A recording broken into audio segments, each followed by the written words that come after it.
Our next nominee is a latter-day veteran of Philadelphia broadcasting, arriving here in 1980 after his early broadcasting start in Rockford, Illinois in 1969. On a whim, he went to 2 of the 3 local stations and applied for a job on a Friday. He was hired that day by WCEE-TV and was in the studio on Monday, pushing around a black and white camera for the local news. His only qualifications were high school theater experience as a lighting director and bit actor, high school electronic shop classes, and some college newspaper photography experience.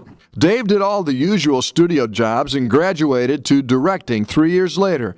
Along the way, the station engineers taught Dave the basics of television engineering. In 1979, an invitation to move to WPHL-TV in Philadelphia happened. WPHL was a local production force, along with E.J. Stewart Productions back in the day. He directed the same variety of commercials and programs as he did in Rockford, but now it was big market time. Bill Giles of the Phillies was determined to have the 3rd instant replay board in baseball, and he asked Dave to help them find one in the summer of '82. Bill and Dave traveled to tour ballparks in Japan, and they bought one. Dave supervised the new Fanavision construction engineering at the Vet while still at WPHL. Then the Phillies asked Dave to come on board. They agreed, and he went freelance in 1983. Dave took his Philadelphia contacts to a 20-year freelance career all across Philadelphia. As the Phillies got near a new ballpark in 2003, they asked Dave again about coming on board as an engineer to move the ballpark to a new broadcast level. That was in addition to all of the Phillies' broadcast relationships with local and national broadcasters on a daily basis, and to the ultimate of World Series broadcasts in 2008 and 2009. Dave is also a dedicated broadcast historian and restorer of vintage radio and television sets, a past president of the Broadcast Pioneers, a board member of the National Broadcast Pioneers, and a board member of the Early Television Foundation. Please welcome Dave Abramson to our Hall of Fame. This is the age of Instagram and Facebook, and if I have you captive for a moment here. That's not working right. For those of you that remember an old film camera,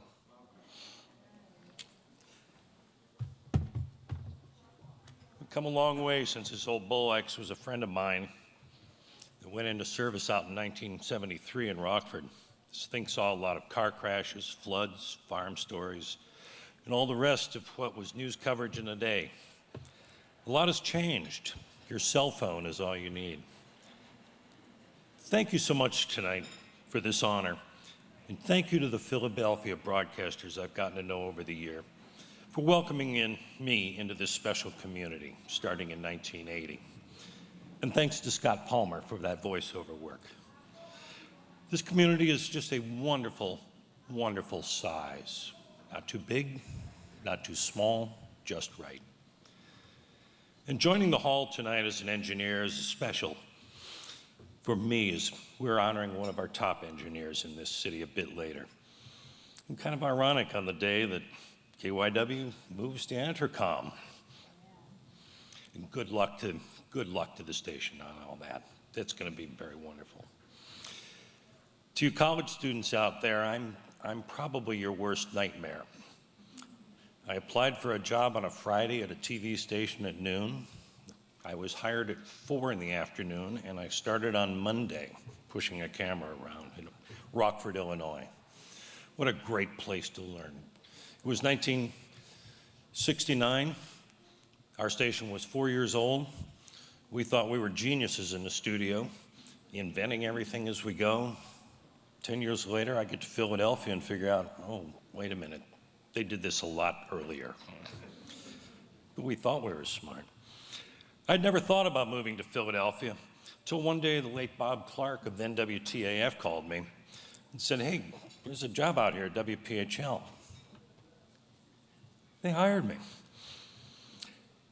I was lucky enough to be able to move around Philadelphia, first as a staff director at WPHL, and then a freelance director, an engineer, and finally as a staff engineer for the Phillies.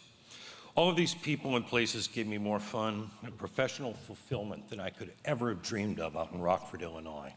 It was wonderful. I've been a camera operator, news photographer, stage manager, director, tape operator, sports news producer, announcer, and all of that adds up to 48 years in broadcasting. Not bad. If you're just starting out, to you students out there, try to learn everything you can around you. Learn all those positions. You don't have to be masters of them. Just learn how they fit into what you're doing in your niche. Like me, I guess I never found a niche. I just kept going all over the place. You do that, you'll only be a better broadcaster. WPHL was home to Dancing on Air, that great show. And my directing partner out there on that show, Kathy Youngman, sitting right over there.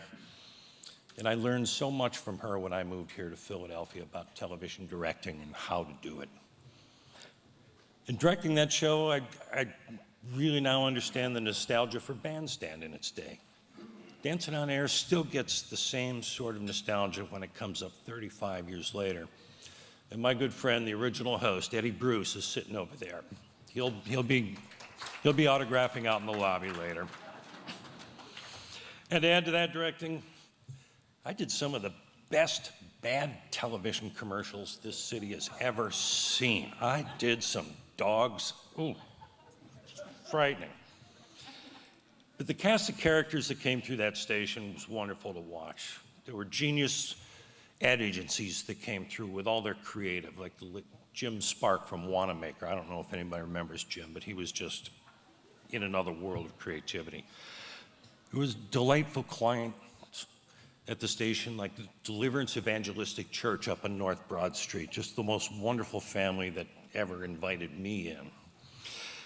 There was Bob Gagnus, all that, none of that stuff. Betson's Furniture, Colonial Penn Insurance commercials with John Facenda, Bob Bradley doing the sports over there, and an inside staff of crazies that brought their projects to Kathy and me, like my good friend Rick Fox over there.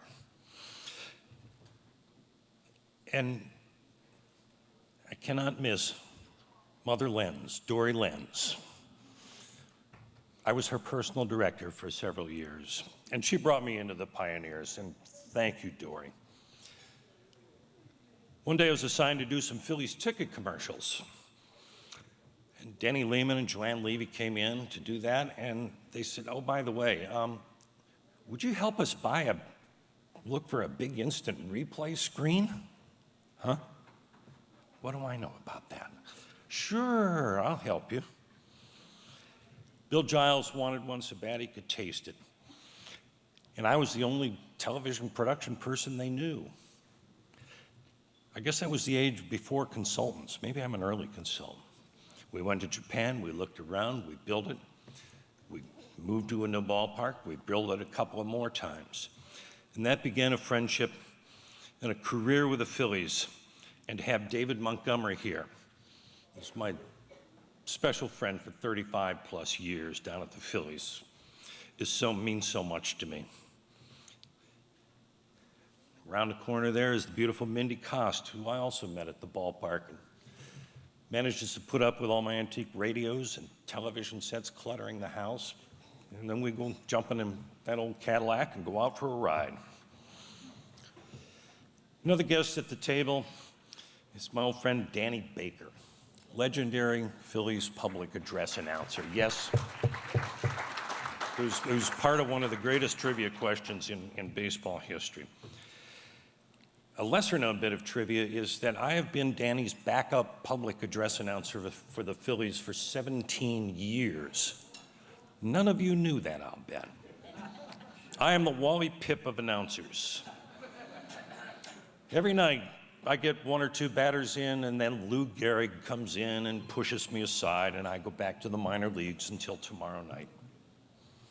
I love it. It's just so much fun.